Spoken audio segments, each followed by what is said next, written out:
Hello friends, आपसे एक छोटा सा सवाल।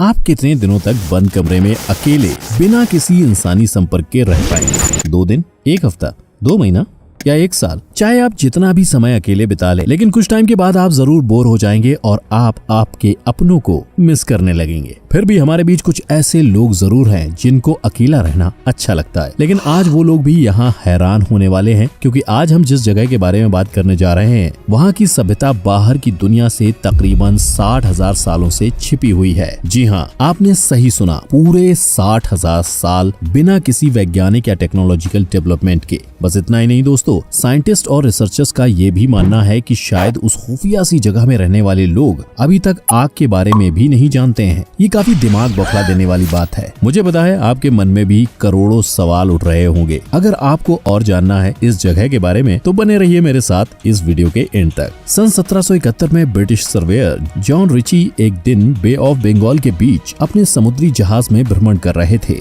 तभी उनकी नजर पड़ी एक द्वीप के ऊपर जहाँ से बहुत तेज रोशनी चमक रही थी। लेकिन रिची बिना किसी जांच पड़ताल किए लौट गए, और ये उन्होंने अच्छा ही किया, क्योंकि उसके बाद खोजकर्ताओं ने उस द्वीप को जानने की जितनी भी कोशिश की, उन सब का अंजाम बहुत ही बुरा ही रहा है। वहाँ के निवासियों ने तकरीबन 60,000 सालों से किसी भी बाहरी इंसान को नहीं देखा था, तो इस केस में आप उनकी मानसिक अवस्था समझ ही सकते हैं। सन 1867 तक फिर से ये आइलैंड छुपा रहा, लेकिन इस बार लोगों को थोड़ी बहुत जानकारी मिली। उसी समय पे द निनेवा नाम का एक भारतीय सौदागर जहाज उस द्वीप पर क्रैश हुआ। उस द्वीप में फंसे यात्रियों पर उस द्वीप के निवासियों ने हमला बोल दिया। जैसे भी करके यात्रियों को बचाव दल ने बचा लिया। इसी के बाद उस जगह के बारे में थोड़ी बहुत जानकारी मिलने लगी। इसी के दौरान पता चला कि इस खतरनाक खुफिया जगह का नाम है द नॉर्थ सेंटिनल आइलैंड, और यहाँ पर रहने वाले लोगों को द सेंटिनल्स ट्राइब भी कहा जाता है। ये द्वीप अंडमान और निकोबार आइलैंड के चारों रहने वाले कई द्वीपों में से एक है, और ये पोर्ट ब्लेयर से तकरीबन 60 किलोमीटर दूर है। वैज्ञानिकों का मानना है कि ये मनुष्य की जाति पूर्व नवपाषाण काल की है, यानी प्री नियोलिथिक एरा की एक मनुष्य जाति है। ये वाकई में चौंका देने वाली बात है कि इतने सालों तक ये लोग कैसे छिपे रहे। वो लोग मानव विकास को समझने के लिए एक बहुत ही ठोस कुंजी हैं। तो आप अब उन खोजकर्ताओं की जिज्ञासा को समझ ही सकते हैं। उस छोटे से जहाज हादसे के बाद ब्रिटिश सरकार ने उस जगह को जानने की बड़ी कोशिश की, और आप समझ ही सकते हैं क्यों। उन्हें अपने साम्राज्य को जो बढ़ाना था, लेकिन उस द्वीप पर कदम रखते ही अचानक से द सेंटिनल्स ट्राइब के लोग हर खोजकर्ता के ऊपर खतरनाक हमला करने लगे।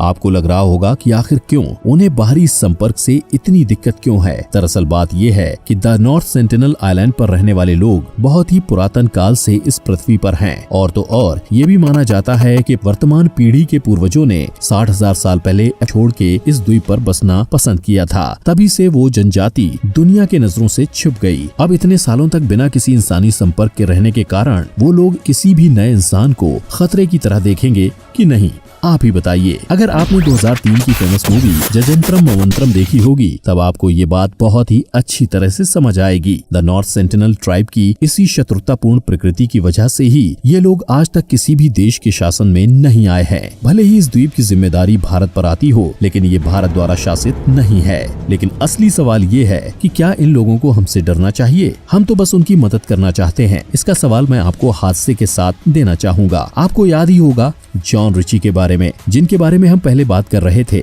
उन्होंने एक अन्वेषण के दौरान एक नॉर्थ सेंटिनल ट्राइब के परिवार को किडनैप करके, ये उनके अनुसार उन व्यक्तियों के भले के लिए था, उनको ज्यादा अच्छे से समझने, उनको मदद करने के लिए। उनको लंदन लाने के कुछ ही दिन बाद उस परिवार के हर एक सदस्य को एक खौफनाक बीमारी हो गई। इस हादसे को देखकर रिची उन बाकी परिवार वालों को वापस छोड़ आए। अब आप सोच रहे होंगे कि उनको हुआ क्या। दरअसल असली बात ये थी कि उनकी जाति 60,000 सालों से उस द्वीप के बाहर नहीं गई थी। उनका शरीर भी बाहर की बीमारियों के साथ लड़ने के काबिल नहीं था। सारी दुनिया में हम आए दिन तरह तरह की बीमारियों का सामना करते रहते हैं, लेकिन हमारे पास उनसे लड़ने की शक्तियां हैं, वो नॉर्थ सेंटिनल्स लोगों के पास नहीं है। तो आपको आपके सवाल का जवाब मिल गया होगा। इन सभी हादसों के क्या मतलब हैं? इन सभी घटनाओं का ये मतलब नहीं है कि किसी भी इंसान ने उस द्वीप को अच्छी तरह से नहीं देखा। उस आइलैंड को अच्छी तरह से जानने वाले वैज्ञानिकों में सबसे पहले थे भारतीय मानव वैज्ञानिक एंथ्रोपोलॉजिस्ट त्रिलोकनाथ पंडित। उन्होंने 1960 से लेकर 19 1991 तक उस द्वीप की यात्रा की। पहले उन पर भी धनुष बाण से नॉर्थ सेंटिनल ट्राइब ने हमला किया,